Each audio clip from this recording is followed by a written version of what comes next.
And we are live. So welcome everyone to our webinar, Social Media and Vaccine Hesitancy, How to Eradicate the Virus of Misinformation. I'm very happy to be here with you today with a lot of great speakers to address this very timely and important issue. So, as you know, the COVID-19 pandemic came at a time when vaccine hesitancy and distrust was already a very real problem in Europe and especially in a number of member states. And in the context of the current pandemic, ensuring equitable access to vaccines for all EU citizens, but also making sure that the vaccine confidence is increased is a part very important of the EU vaccination strategy. So as you know already, at Think Young, we are engaged in this topic since 2017. Back then, we did a research on the youth vaccine perception in Europe. And to directly tackle this problem, we also built the Young Coalition for Prevention and Vaccination. This is a coalition that is made of young healthcare professionals with more than 20 nationalities.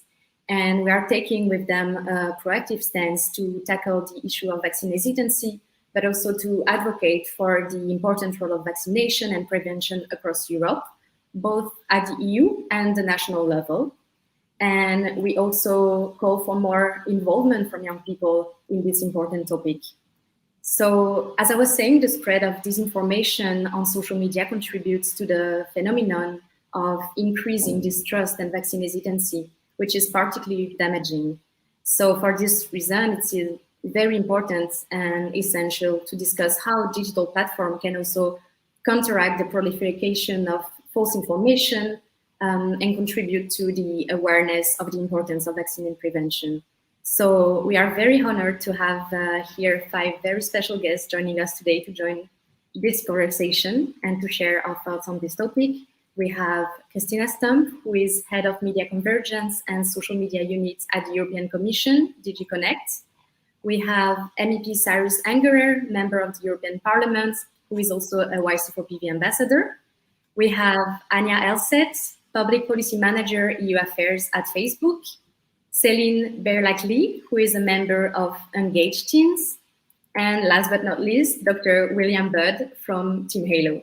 So to everyone watching, please send your comments and your questions for the speakers. You can directly put your questions in the comments on Facebook, LinkedIn, YouTube, whenever you're watching, and we will make sure to ask them at the end of the talk.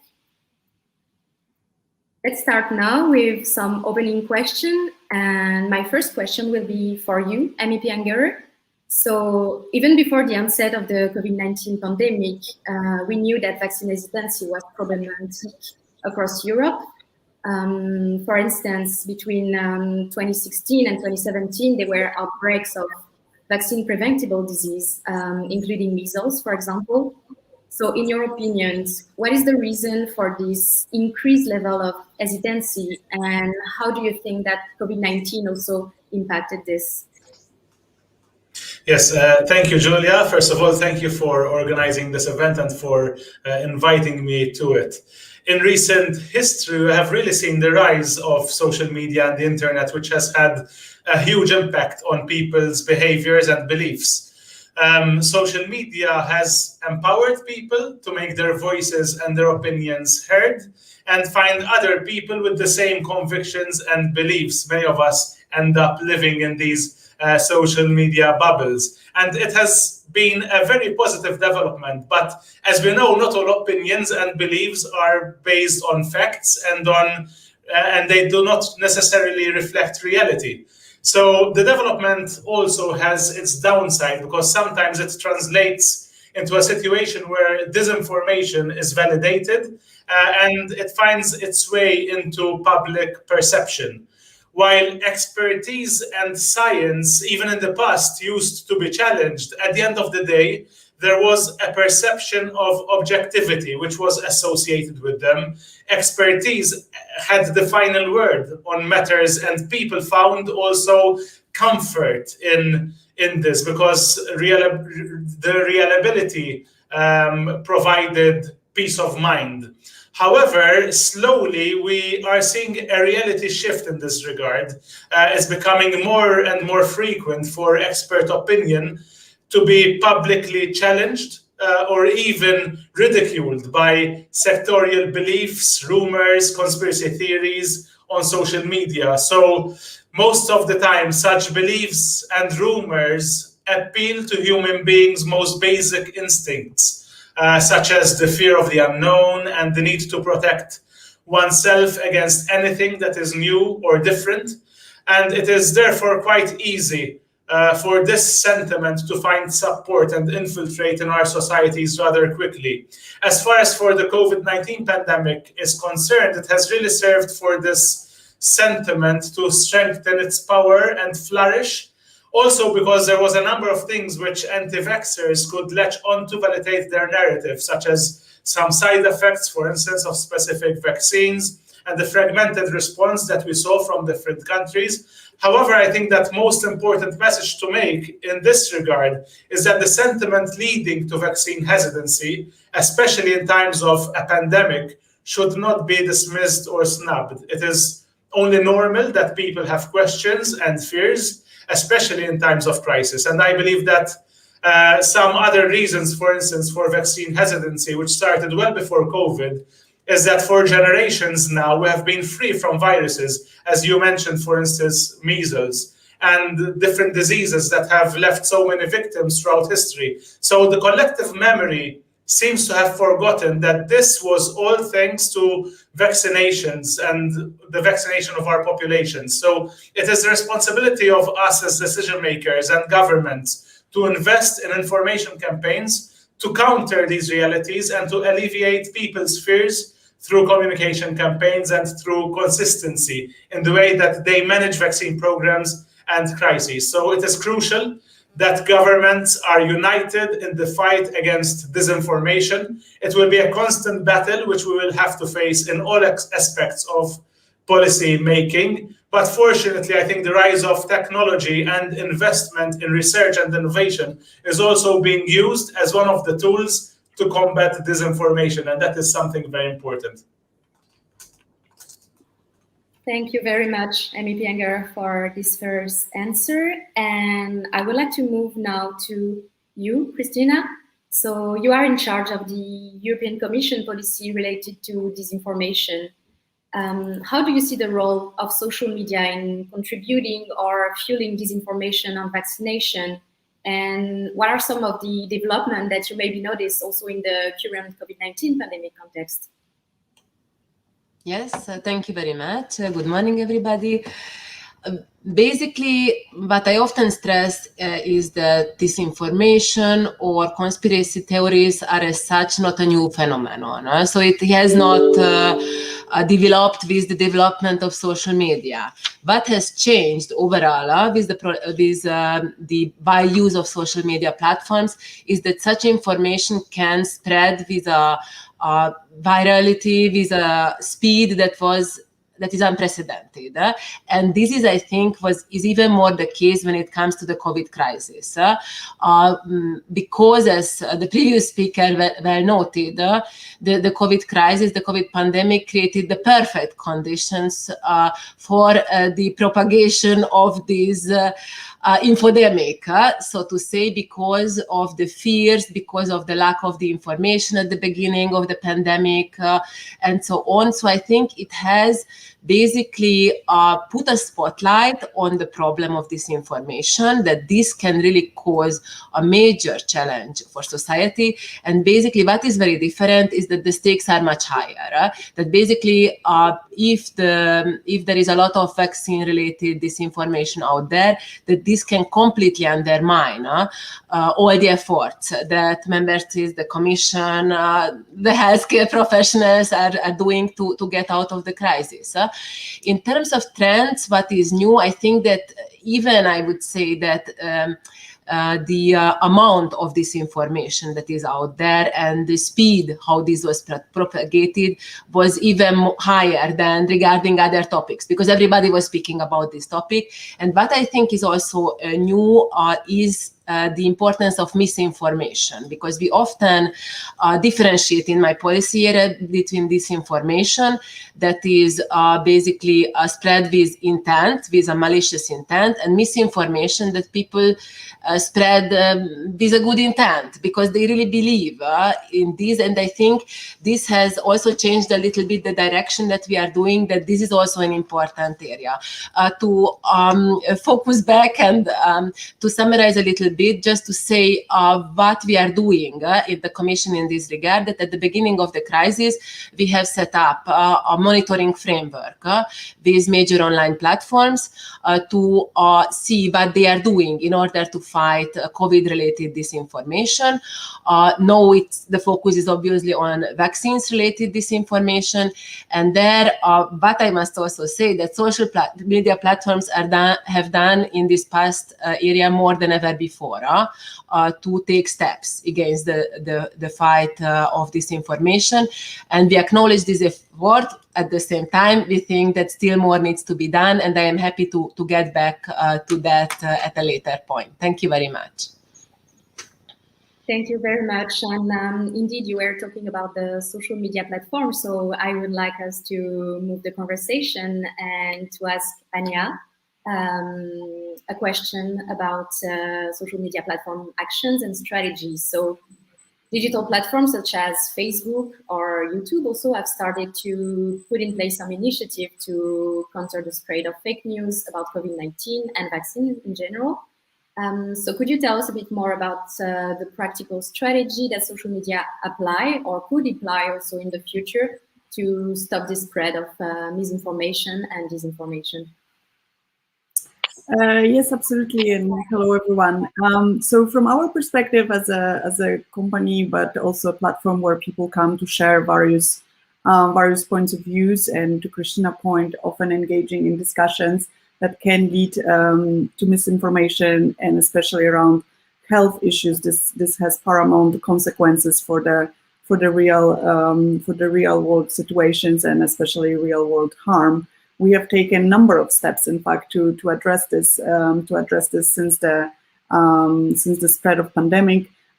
This kind of policy that we address COVID-19 specifically misinformation, and then COVID-19 related vaccination misinformation hesitancy is of course supplementary in a way to the general policy that we already have for many years around misinformation and disinformation, which basically was broadly framed around 3 pillars, which is remove, reduce, and inform. But here, focusing specifically on COVID and information that comes through us, is the priority is to get people into authoritative sources of information. Authoritative sources of information don't come from us; they come from health authorities, from international organizations dealing with health. But our role here is to connect as many people as possible to our COVID-19 information center. So results so far quite promising. 250 million, sorry, I need to check the number, globally, and from that 31 million in the EU visited that COVID information center during April 2021. So that's definitely a step in the right direction, because our findings show that sometimes it's by giving people access to information, making possible for people to do their own kind of research is better than just removing the misinformation altogether. That would also risk, of course, some kind of censorship, which we would really like to avoid. This COVID-19 Information Center is available in all EU countries and in all languages, and we have the very close cooperation with the European Center for Disease Prevention and Control. We obviously are also aware that conversations don't only take place on Facebook as a platform, they take place via various messaging services such as WhatsApp, for example, Messenger. These are our, so to say, products. And here we launched specific bots which also provide information that is approved by the health authorities, and basically people can then receive information via those platforms. Other kind of strategies that we thought would be useful to mention here is that our conversations that we had also with publishing industry mean that we understand that, access to information means that there has to be a healthy media ecosystem. So in that space, we put forward $100 million to support journalists in our efforts as well through the European Journalist Center. We continue taking down misinformation around COVID-19 that can lead to real world harm. This didn't change since the beginning of pandemic, and basically continue flagging the warning screens when we see that people are accessing information that our fact checkers assess as disputable or even false. So that work continues as well. So these are just number of examples that we try to do, considering the reach and the size that our platform has, and the fact that people want to come and engage in those conversations. Thank you. Thank you very much, Anya, for this very detailed overview and numbers. And as I was saying in the introduction, we have today here two also young people who are using social media to spread information and to educate also their peers around vaccination safety.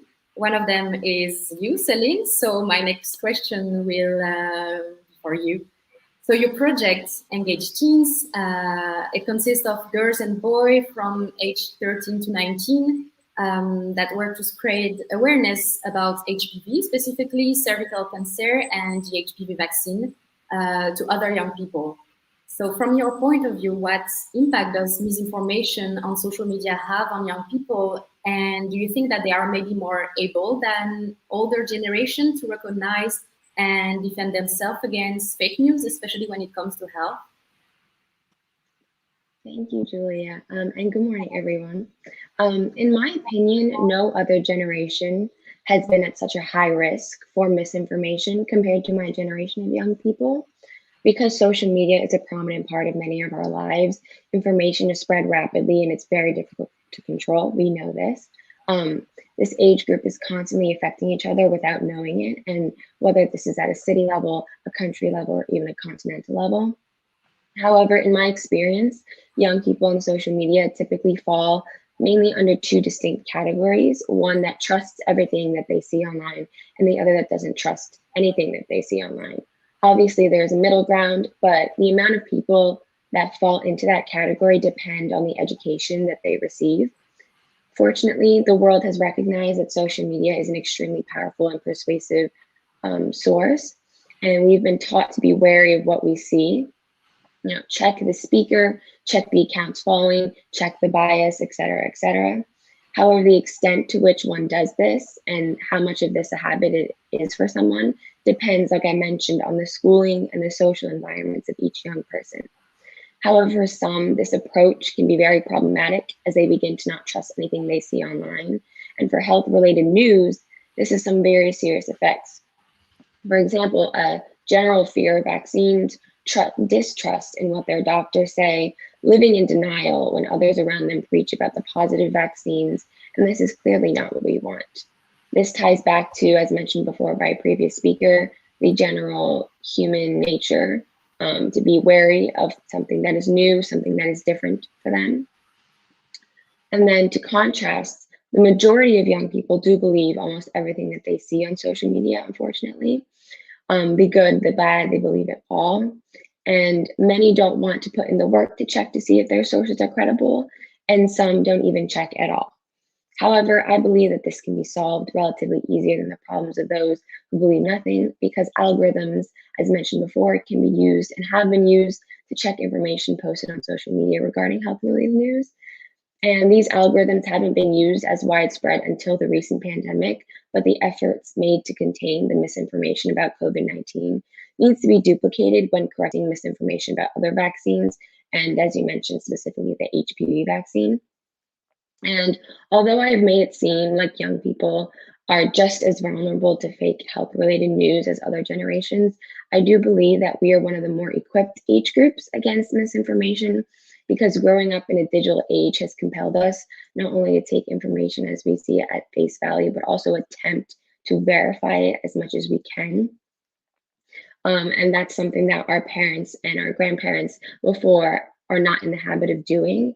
And because of this, I think we are the most equipped, and we are more at an advantage, and we are more easily molded to fight against this health-related fake news. Thank you.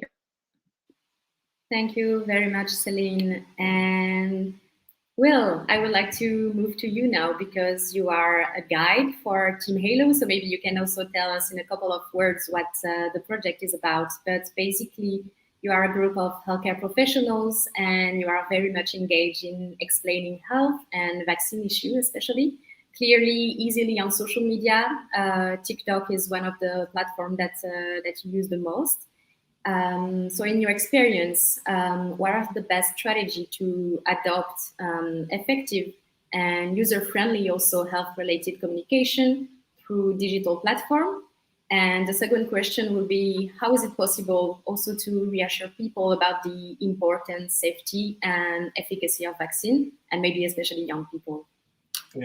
So Team Hilo, we're 70 guides from across the world, and we produce videos mainly about vaccines and vaccines hesitancies, and we've already had 96 million views across social media. So it is important, as you're saying, about getting that message out there and ensuring that we're getting the correct message out.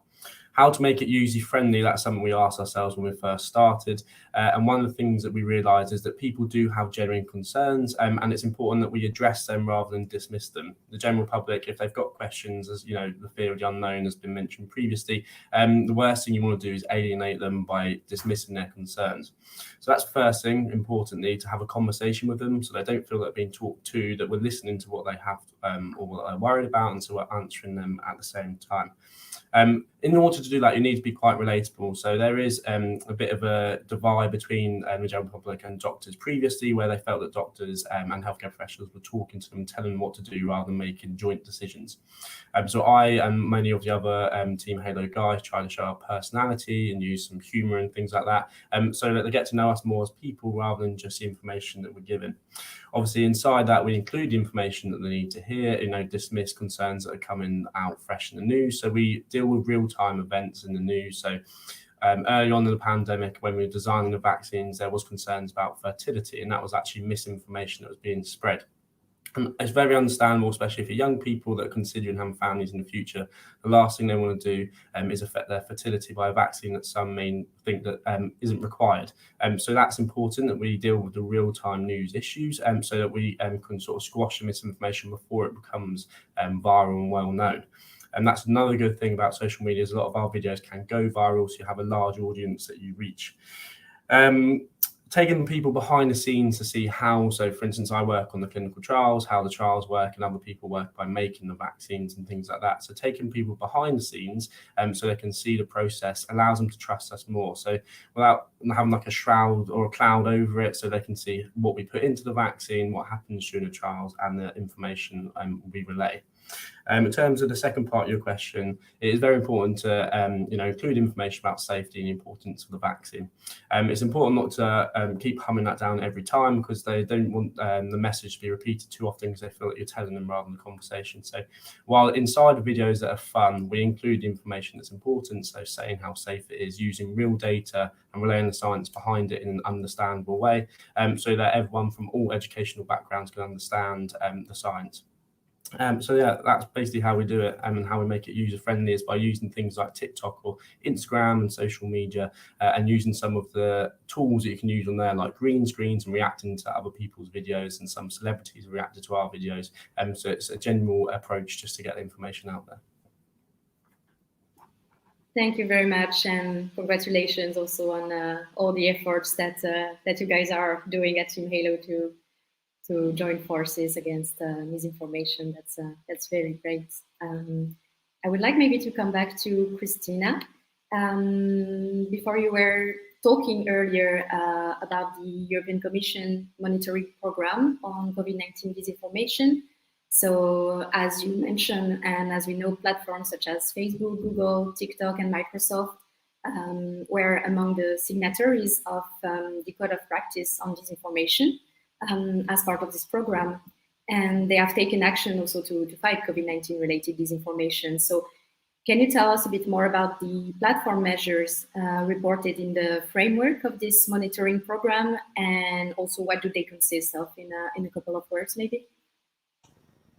Certainly. So indeed, we have this monitoring program in place since the beginning of the pandemic, and platforms have taken different actions to fight COVID-19 and COVID-19 vaccines-related disinformation. The responses has also evolved over time, and it is a wide range of measures because, unfortunately, there is no magic pill or even a vaccine against disinformation that would eradicate this. And as also mentioned by Anya, the issue is that the freedom of speech is a very important European value. So taking content down or demoting should be an exceptional approach.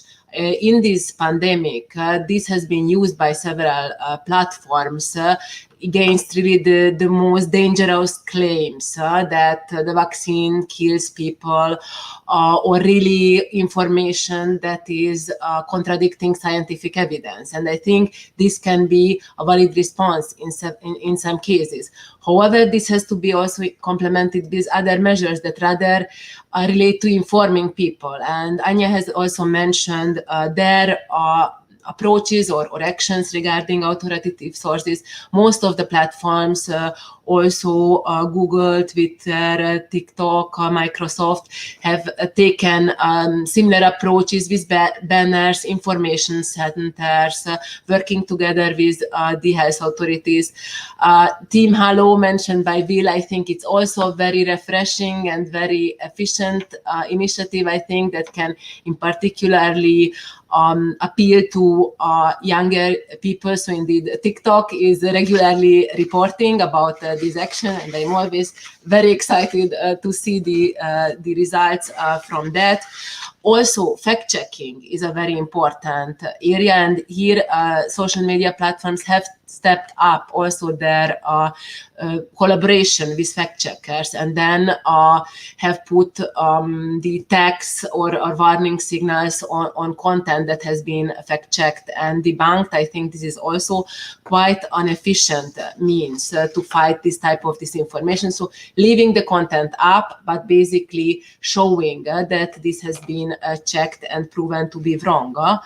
Also, the platforms have updated their advertising policies because there were quite a lot of disinformation in the form of advertising, miracle cures, other type of products that were exploiting the crisis, and these have been also then banned by the platforms, rightly so. So I think we have seen quite an impressive list of actions, and every month we will continue to publish it. So I invite everybody to have a look.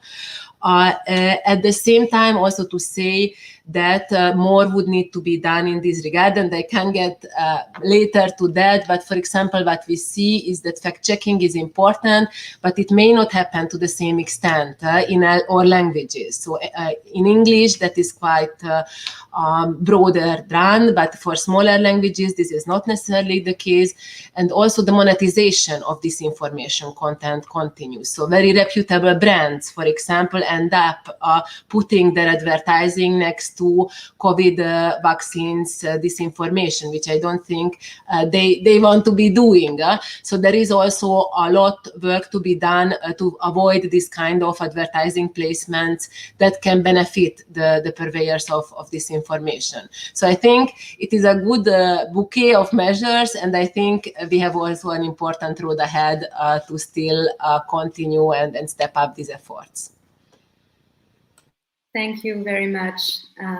So yes, we saw that social media platforms can indeed contribute to the rise of vaccine hesitancy, but they can also be a powerful means of combating it and spreading the right information. So Anya, in your opinion, what strategy can Facebook and other social media adopt to disseminate verified and useful information to users, especially in the field of vaccines and prevention? Thank you, Julia. And here, so we already talked a bit about COVID Information Center, but that's probably just the beginning, and the rest of the work focuses on amplifying the voices such as of Dr. William or Dr. William Budd or Celine or parliamentarians, everyone, European Commission, everyone who is engaged in the discussion and tries to bring forward arguments that are of scientific value, arguments that basically try to dispel some of the myths that arose around vaccination that obviously cannot be done by company like us. We're not experts in that space, but what we can do is to offer support, financial support, credit support to organizations that are willing to spend their time doing that. And in fact, we were recently analyzing that for the report we are indeed preparing for the European Commission. That, for example, the donations that we offer to various NGOs in that space, $30 million resulted actually in 10 billion clicks and impressions. That's really powerful numbers where people try to engage, try to find information, and it's very important that out there there's this authoritative sources of information, but also not coming often directly from authorities. There's a little bit sometimes distrust towards authorities, but genuinely directly from experts, from people that are really working hands-on on those issues, and that's very important. We also try to be, engaging, well, I guess, especially younger community. Perhaps we're not TikTok here, but we're trying to put some frames, we're trying to put some stickers. A lot of people likes to put sticker, I'm going to get vaccinated, or I just got vaccinated. It's just to inform other people in your community that this is actually something very positive, that this is not something that should be criticized or be ashamed of. This is actually a very important statement you're doing for yourself, first and foremost, but also for your community around you. And the same way as we always had stickers, I voted, then we came to that idea as well. I think what's also it's important is obviously analyzing of data, and that has been a lot of work that we did during our work on the code of practice with the European Commission. And right now it's just understanding what's happening, where are those hesitancy points, where is it picking up, where is it lowering, and this we can do thanks to various collaborations we have. For example, quite recently we started working with University Carnegie Mellon about acceptance of vaccination in general, and how does it look across the globe. Obviously, other issue is, how we can support equitable access to vaccination, because I think here in the bubble, it's easy to forget that not everyone actually has that access. And that's in that space we're trying to work with really NGOs and with the international community to try to support financially and with any other way we can those organizations working towards the global uptake of the vaccination, and also working on ways that we can tailor those messages that we normally have towards those communities that are basically perhaps less informed or aware about the importance of taking the vaccine. So I would say it's a combination. It's the strategy is us being ready and at the guidance of health experts first and foremost, working hand in hand with the governments, with the European Commission, and the work that we do under the code and under the COVID-19 reporting, especially. It's also an important information tool to everyone who wants to check, what are actually companies doing, what is YouTube doing, what is Twitter doing, what is Facebook doing in that space. And I think indeed I do invite you to have a look as well. And we'll stop here and happy to take any follow-up questions. Thank you, Anya. And I can suggest we move also to the last part of this conversation. We'll focus on more vaccine hesitancy and EU policy. So to add a bit of perspective, I would like to ask you, Christina, what is the general policy response of the European Commission related to disinformation, and what are the policies already in place to address this issue? Indeed, so the European Commission is already working since 2018 with the major online platforms to fight disinformation in the frame of the self-regulatory code of practice on disinformation. So here the platforms mentioned before are part of it, and this has achieved quite important progress. This is the monitoring program that is has been mentioned, is tied to this. At the same time, we have evaluated last year how this code is functioning. We have also drawn the lessons from the COVID monitoring program to see how this needs to be strengthened. And that's why last month we have published a guidance on how the code of practice should be further strengthened to give a more strong and more efficient response to online disinformation. So just to give you a couple of examples, what we would expect from the strengthened code of practice. One is that it is very good to have the major online platforms on board. At the same time, we also would welcome participation from other platforms, smaller platforms, because disinformation often spreads also there, also from messaging applications to the extent, of course, this is compatible with their nature, and also from the advertising sector in order to avoid the incentivizing of disinformation. Also, this is not, again, one magic bullet. There are several areas to fight against disinformation through the code. So one area is, for example, to take measures against manipulative behavior. So that we have seen also in the crisis, that certain countries have been behind disinformation, for example, related to Western vaccines. But this happens also, obviously, manipulative behavior in other areas. So here more action is needed also regarding new forms of such behavior. Then I mentioned the monetization. So here cooperation between all players will be necessary to cut the incentives, the financial incentives to spreading disinformation, because that is a very powerful tool, obviously, to diminish this phenomenon. Then we also ask platforms to build further user empowerment tools, because that has been also mentioned, that users may need more tools to navigate safer in the online environment. They can be also involved in, for example, flagging disinformation, or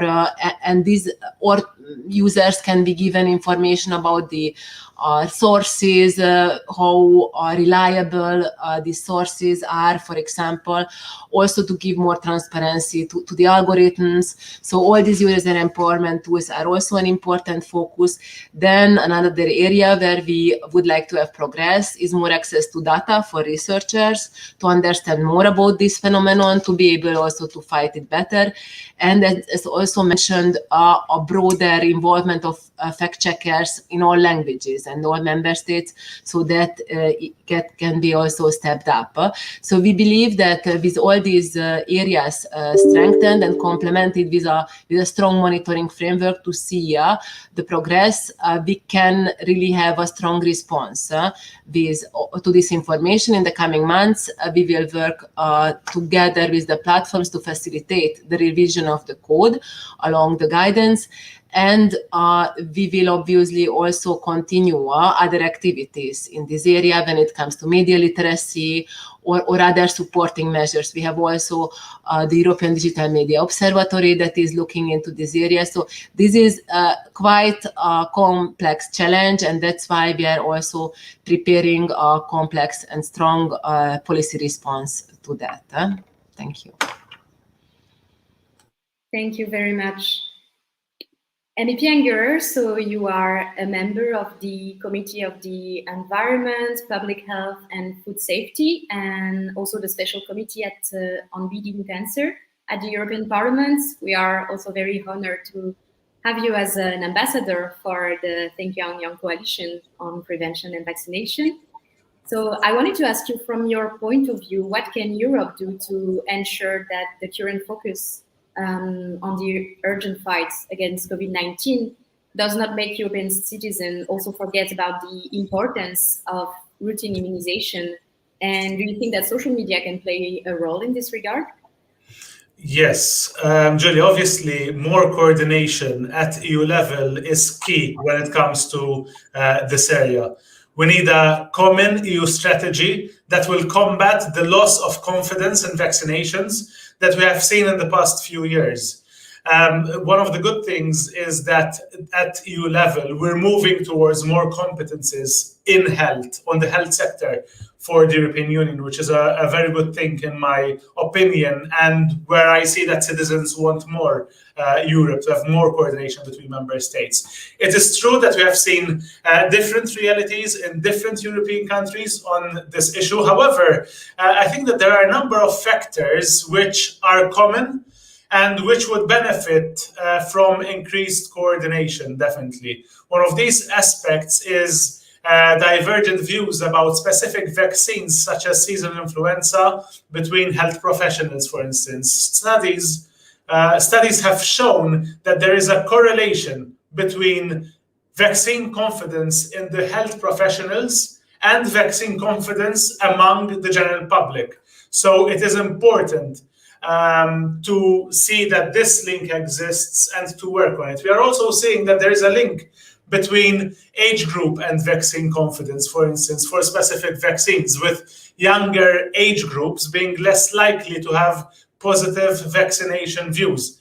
And this could be linked to the historical reality that I mentioned earlier on in my intervention. As I said, young people have lived in a world, thankfully, which is free from deadly diseases and viruses which have left so many victims behind. Maybe this pandemic that we're experiencing at the moment is the first time for many generations to experience a pandemic that is killing people, or a disease that is leaving so many people impacted by it. So although we might have forgotten that such pandemics could actually happen, or that such illnesses could kill so many people, we have also maybe forgotten that many illnesses have now been something that is not so dangerous thanks to the direct result of vaccination programs. So communication, especially through social media,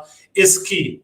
Soon we will start seeing European populations conclude their vaccination programs for the COVID-19 pandemic and hopefully return to normal life. I think that this will be a very important opportunity which cannot be missed. I think that both at an EU level and on a national level in our member states, we need to focus on communicating the fundamental role of the vaccination process in all of this. People need to be reminded that the only way that restrictions could be lifted and whole sectors of industries could resume their normal activities is because the vaccination program has now made it possible for us to be safe and for us to be able to go back to normality. We need to really get this message across European countries in order for people to regain confidence in vaccination and to strengthen the future of routine immunization on various diseases. And I see that the fact that we are moving towards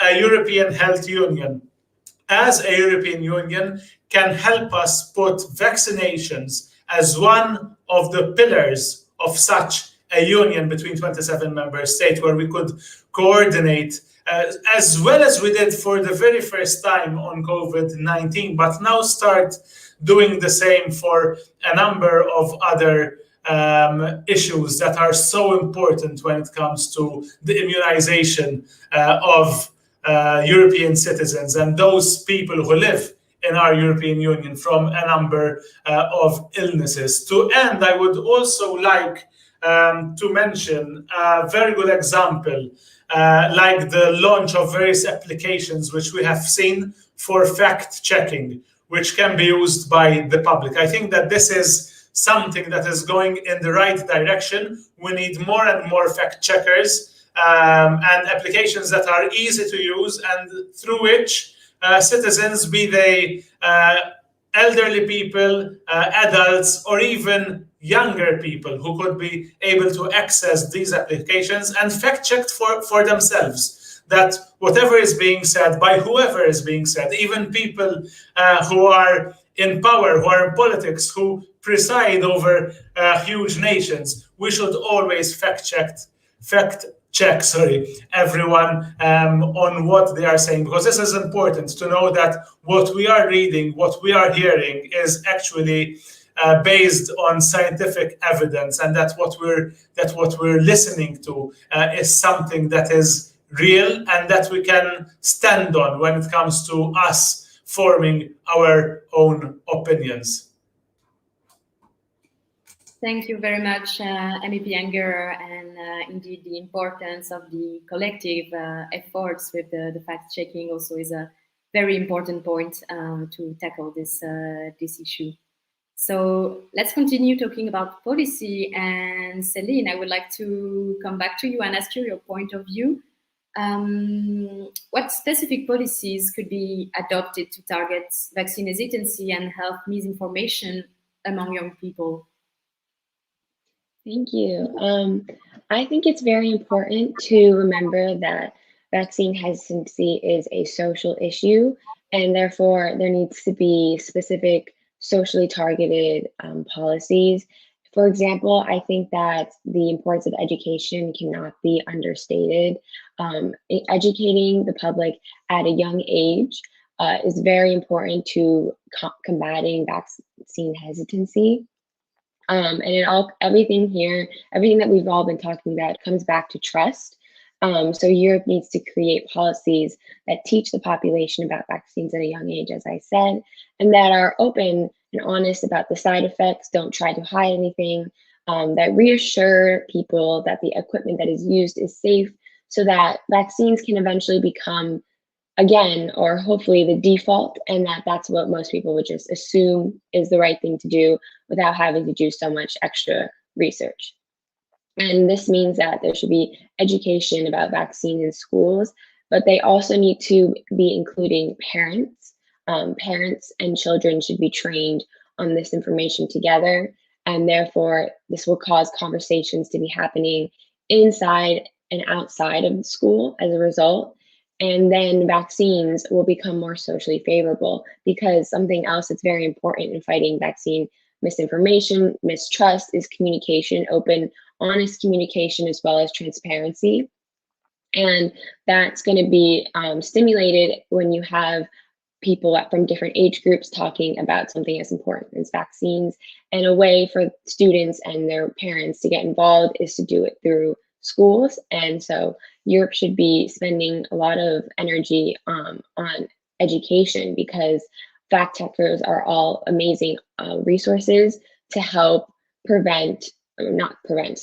to combat vaccine hesitancy or mistrust or miscommunication when it happens. But I believe that education is a great way to combat it and prevent it from happening in the first place.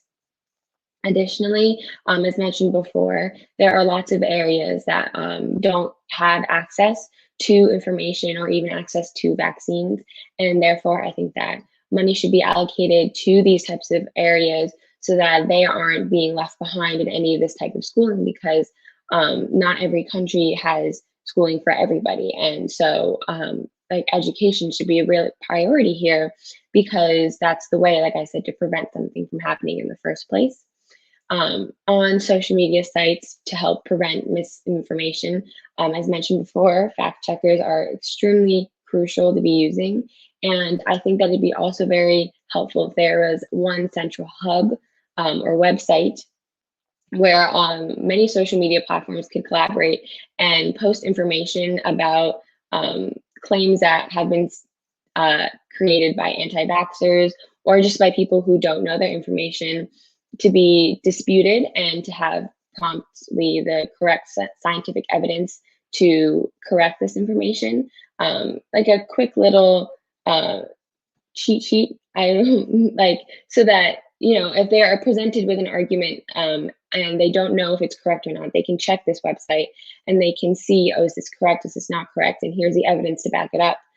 Because social media moves so fast, sometimes you don't have enough time to go really deep into research and check everything that the country is providing based on vaccine hesitancy and all the scientific trials. And to have something that easy to be accessed, I think will be very beneficial. Thank you. Thank you very much, Celine. And indeed, education and health literacy are also important assets and tools that we should use more. So this is actually one of the first pillar also in the manifesto that the Young Coalition for Prevention and Vaccination launched it back in 2020. We are slowly moving towards the end of the talk, but before we move to the questions from the audience, I have a last question for you, Dr. Butts. So how important do you think it is to establish a stable collaboration between institutions, healthcare professionals, and digital platforms in order to provide also trustworthy information to patients, especially? And in what way could such a synergy be put in place? Yep, so as we've heard, misinformation is just as big an issue as getting the right information out there. So it's very important that healthcare professionals and institutions work with social media platforms such as Facebook, and it's been mentioned previously how they're taking down misinformation, and that's very important because that can spread. And there's been said lots of people believe what they read on social media, and that's where they get the news from.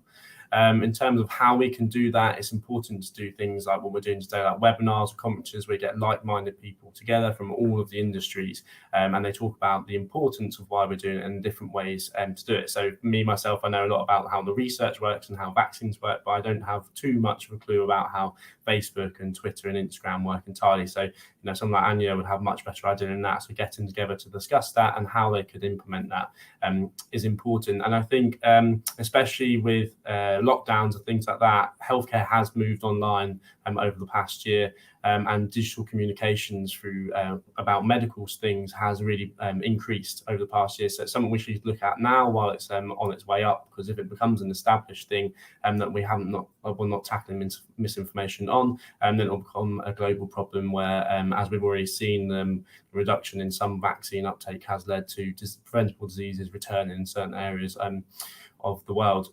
So yeah, I think it's very important, and we definitely need to look into it.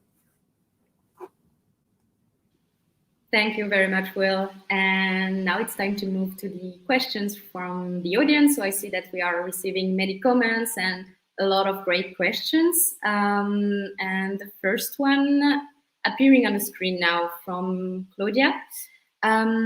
Which categories do you think are the most impacted by vaccination hesitancy, and why? How is it possible to effectively target them with specific interventions? MEP Angura, would you like to take this one? Sure.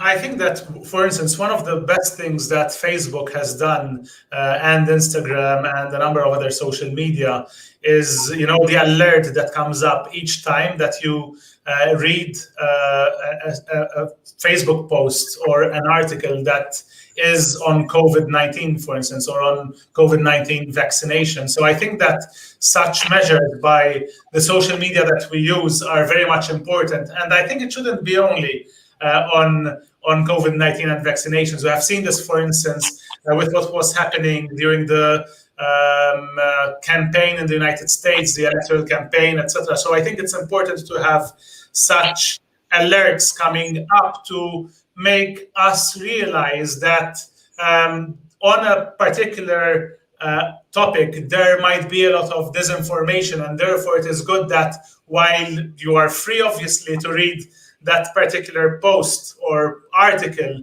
but you would be alerted that there are so many articles and posts on this topic that might be wrong, and therefore you might question what you're reading and maybe research more. So I think that one of the most, from my experience at least, one of the most categories, and this is where I do not agree exactly with, I think one of the previous speakers had mentioned earlier on, that young people might be more gullible to believe whatever they read. From my experience, I see that young people tend to question what they would be reading. They tend to question what the posts that are seeing. However, many times I find older generations, maybe people who are older than me, 50-year-olds, etc., who tend to believe whatever they read on social media because they are used to a period, to a time when whatever they read usually used to be scientifically backed up or was being said by experts. So they come from a generation where whatever was broadcasted on the media tended to be more fact-based, let's say. There were more experts speaking, and today anyone can say whatever they want on social media. So those people still tend to believe these things. So I think that it is important to have these alerts that come up, like we have on Facebook and Instagram, for instance. And we need to see that these alerts are done on many other areas that have a huge discrepancy, let's say, between facts and disinformation. Thank you. I think we have a second question from Mihai. Do we have a website where we can find centralized all the fake news about vaccination and the arguments to combat this misinformation? I don't know if any of you knows about such a website or good practices maybe that were put into place to tackle fake news about vaccination. So perhaps I can try to address the question, although obviously I don't think such a website per se exists, one place where all the misinformation can be found. But a lot of, at least on Facebook, a lot of interesting information can be found when you actually go into the fact-checking related articles. So what happens is exactly as was said before, that you're free to read whatever you want, and obviously we're not going to prevent, that's not the role of any kind of company, private company, and actually not even of the government. But we always work with fact-checking partners that prepare, and that's a lot of work, quite a lot of research that goes into it. They prepare either a rebuttal, or at least they will link you to a related but confirmed scientific information. So at least if you are inside Facebook platform, then you might look for such a thing and with the hashtag, and you might find quite a lot of materials and how this was handled by fact checkers. Thank you, Anya. And I think we have time for one last question before we move to the 30 seconds of your final address, each of you. Question from Aisha on YouTube. What are the offline strategies that can effectively complement the online actions against vaccine hesitancy? I don't know, Will, maybe from your experience also as a healthcare professional, if you have any insights on that one? Yeah, so obviously online it's easier to reach a larger audience, but some people don't have internet access and things like that. So I think so the role of schools and universities and targeting young people certainly should be mentioned, and things like TV adverts, which in England we have quite a few TV adverts about the vaccine and also about COVID itself and protecting yourselves and others. So I think it's using all types of media, so newspapers and things like that, and billboards is a good way. But I think it's important also to have GPs and community doctors should be able to have an area where people can come in and ask questions about the vaccine before they decide to go get it, and have their concerns addressed, because the last thing you want is someone feeling that they're forced to get a vaccine they're not quite comfortable with, or they have questions about it still. So as Cyrus mentioned, young people are quite good at questioning things and getting all the information that they require before they make a decision, but it's allowing them to do that is the important thing. That's a role that myself as a healthcare professional, and certainly anyone who works in policy making, things like that, should definitely address. Thank you so much, Will. And unfortunately, we don't have time to squeeze more questions, but we will take them into account and continue also the conversation with the speakers and as part of the YC4PD project. Before we close, I would like to give each of you 30 seconds for your final statement on the topic. Let's start with you, Christina. It's a pleasure. So thank you for this very interesting conversation. I think this has also shown that vaccines-related disinformation and so on cannot be easily solved by one player. So my final words would be really to say that here we need, even more than before, a multi-stakeholder approach, a cooperation between everybody, online platforms, authorities, civil society, users, the healthcare sector, in order to achieve results. results. We are certainly doing our part from the European Commission side, and we'll continue to do so. And I believe that with the new code of practice and through the cooperation of all players, we can achieve progress in this area. Thank you very much. Thank you so much. MEP Anger? Yes, thank you. Thank you once again for organizing this. It's a very good way to inform and have a discussion with people on what they think. My concluding remarks would be an appeal to all those young people watching this conference today to ask questions, to challenge whatever they read, coming from whoever it is coming and on whatever topic it is. I think there's a lot of disinformation today, and the only way to combat that is by questioning things ourselves. So whatever you read, whatever you see, question it and research a bit about it, and then be part of what you want to see in the future. So be part of the change that you want to see, even on this topic. Thank you. Céline? Thank you again for this amazing opportunity. My closing remarks are going to be very similar. I want to remind everybody to stay curious about everything posted on social media, but I also want to remind everyone that vaccines are meant to be for the common good. You know, you're helping your community, you're helping your country, you're helping everybody around you by educating yourself on vaccines, by being curious about vaccines, and by taking the initiative to get one and to help protect the health of the people around you. Thank you. Thank you so much, Céline. Anya? Thank you very much for this very insightful event. I just can echo everything that has been said. There is no one stakeholder solution to this. This is work that has to be done, and as we discussed today, by all of us, and indeed something that we touch a bit less, but Mr. Enger was framing it very well. Media literacy, understanding what you read on internet, taking a kind of critical view both on the content, but also on the authorship, whether it's an opinion, blog, article, or research paper is really essential if you want to have a good experience, not just on Facebook, but just broadly speaking in an online environment. Thank you, Anya. And last but not least, Will? Yeah, so I want to reflect what's been said previously. Obviously, question everything you see online and make sure they're from verified sources and that the information is correct. And obviously, as I work on the vaccine trials, I also want to mention that they are safe and effective. And by getting them, you'll help us get out of the pandemic much sooner than we would have without vaccines. And as Céline said, it will help you protect your family, your communities.